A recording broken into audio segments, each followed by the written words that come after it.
So now, ladies and gentlemen, time here to welcome our chief guest on stage. और मुझे फिर से आप सभी को बताने की जरूरत नहीं है कि कैसे AWPL में किसी अतिथि का स्वागत किया जाता है। तो आइए मिलकर खड़े होकर दोनों हाथ ऊपर करके जोरदार तालियों के साथ मंच पर आमंत्रित करेंगे our chief guest. Ladies and gentlemen, please put your hands together for the former member of India's Parliament. Please welcome Honorable Dr. Sudha Yadav. Everybody.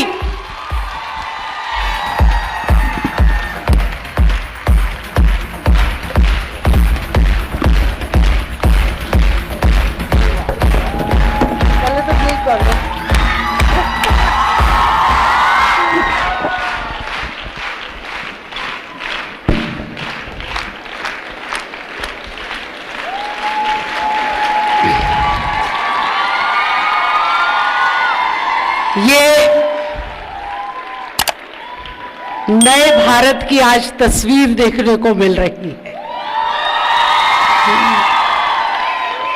कंपनियों के CEO, MD संजीव कुमार जी, सब लीडर्स, अचीवर्स और जो हजारों की संख्या में मेरी बहनें यहां पर आई हैं, जो स्वयं आत्मनिर्भर है और दूसरे को आत्मनिर्भर बनने का संदेश देती है, ऐसी सभी बहनों को मेरा नमस्कार है। जब मुझे कहा गया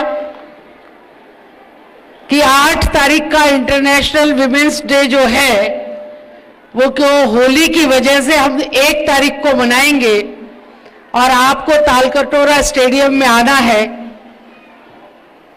तो मैं सोच रही थी कि हर साल विमेंस डे बनाते हैं, क्या खोया और क्या पाया इसका हम लेखा जोखा करते हैं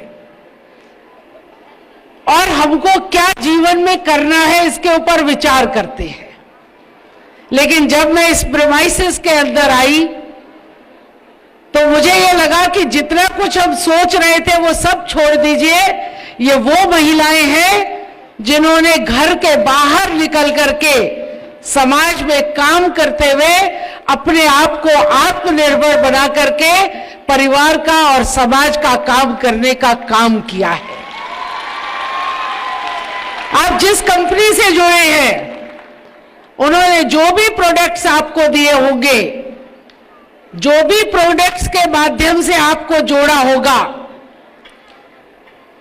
प्रोडक्ट्स तो अच्छे होंगे ही होंगे, लेकिन आपकी जो मेहनत है, आपका जो डेडिकेशन है, इस मंच पर मैंने 2 महिलाओं को जिनको डायमंड वाला अवार्ड मिला है उनको सुना है और दोनों ने एक ही बात बताई कि जीवन के अंदर निरंतर संघर्ष है और जीवन ही नाम संघर्ष का है।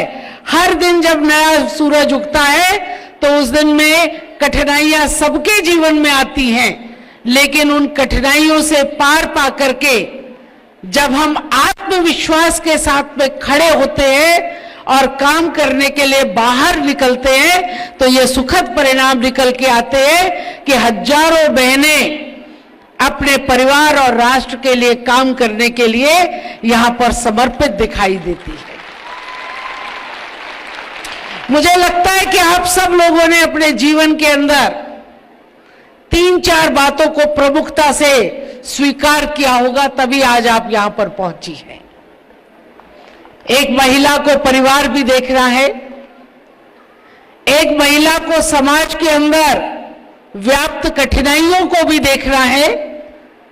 पिछले कई दशकों के अंदर महिलाओं की स्थिति में बदलाव जरूर आया है। पहले तो अबला नारी कहलाती थी, अब अबला नहीं, अब सबला नारी है।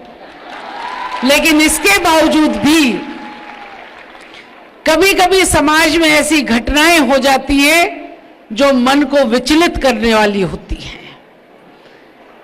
ऐसे सामाजिक तत्वों से पार पाते हुए, परिवार को संबल देते हुए जो सामाजिक जीवन में महिलाएं काम करती हैं या जो किसी व्यवसायिक क्षेत्र में काम करती हैं, वो स्वाभाविक रूप से बहुत डिसिप्लिन जीवन जीती होंगी।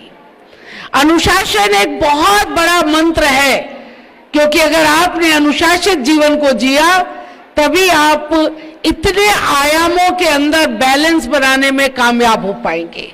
आप घर को भी देखेंगे, समाज को भी देखेंगे, आप बच्चों को भी देखेंगे, आप बुजुर्गों को भी देखेंगे, आप कंपनी की गाइडलाइन को भी समझेंगे, आप अपने लिए और अपनी कंपनी के लिए काम भी करेंगे।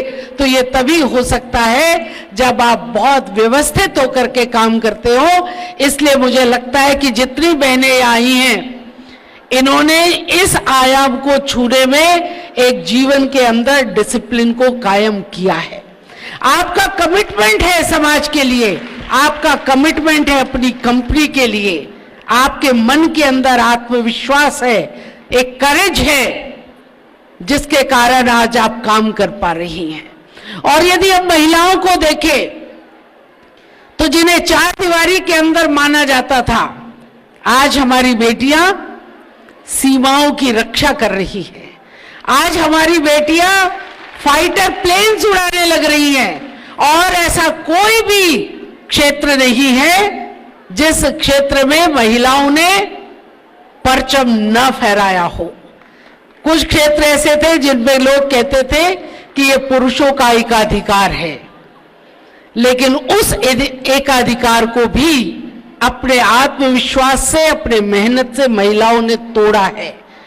और जो 26 जनवरी की परेड के अंदर 20-20 मोटरसाइकिल के ऊपर जब महिलाएं निकलती हैं वो परेड करते हुए, तब देख करके दिल को प्रसन्नता होती है कि ये क्षेत्र भी अब पुरुषों के पास नहीं रहा, ये भी अब हमारे पास में आ गया है।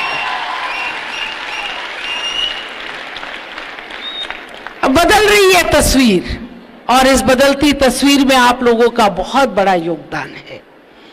जीवन में कठिनाइयां बहुत आएंगी, लेकिन कठिनाइयों से पार पाना आना चाहिए। और मुझे तो कभी कभी लगता है कि जीवन की समस्याओं के लिए दो शब्द बहुत महत्वपूर्ण हैं। एक तो साइलेंस और एक स्माइल। अगर कोई प्रॉब्लम आ जाए तो स्माइल के साथ में उसका समाधान करिए, और अगर समाधान नहीं हो पा रहा तो साइलेंस के साथ में उसको अवॉइड करिए, ताकि फिर कभी अगले बार में उसका समाधान हम कर पाएंगे। अगर हमने जीवन में इसको स्वीकार कर लिया तो मुझे नहीं लगता कि कभी कोई कठिनाई आएगी। चुप्पी भी एक बहुत बड़ा हथियार जीवन के अंदर होता है, जो सफलता की सीढ़ी पर चढ़ाने में हमारा साथ और सहयोग करता है।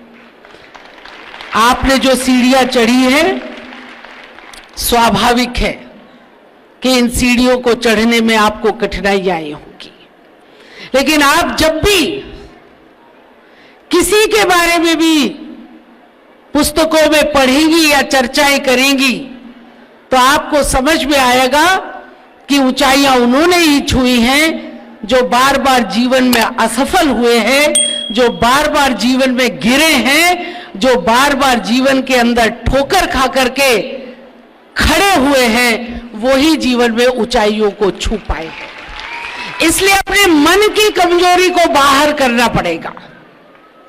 अगर हम मन से स्ट्रांग हो गए तो कोई कठिनाई ऐसी नहीं है जो हमको परेशान करे।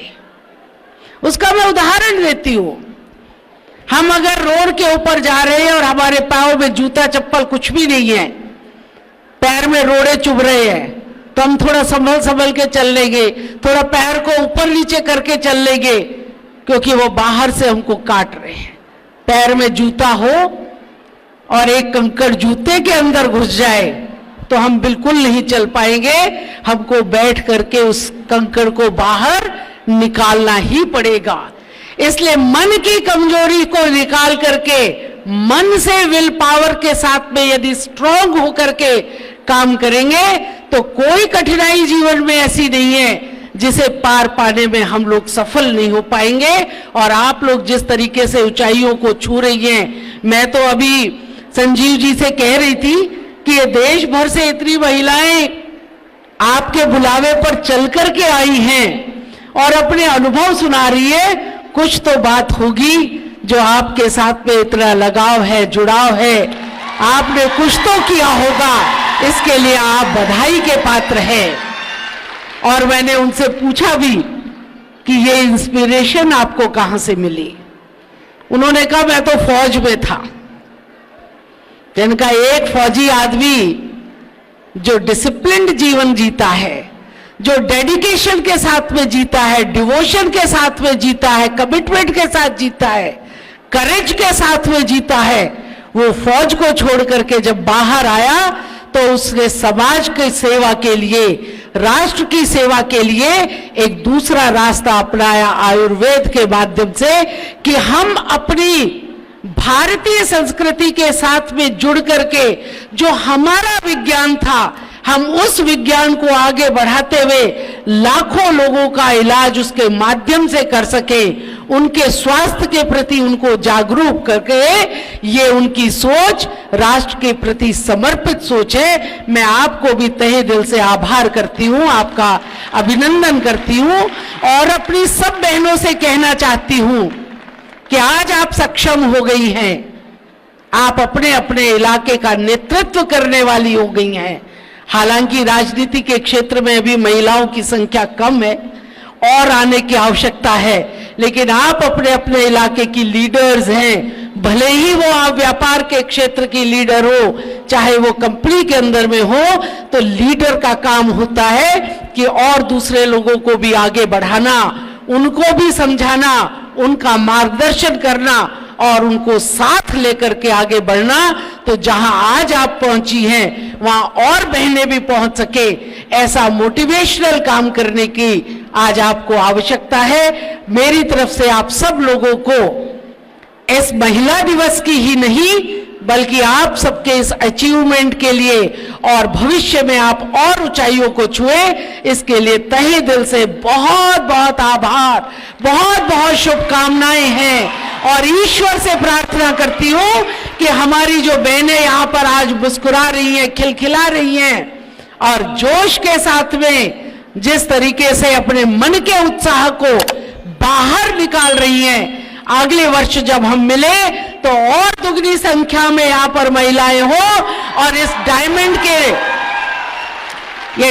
का बैच लेकर के जो लोग अभी सोच रहे हैं कि मुझे भी वहां तक पहुंचना है, वो निश्चित रूप से डायमंड के वहां पर पहुंचेंगी।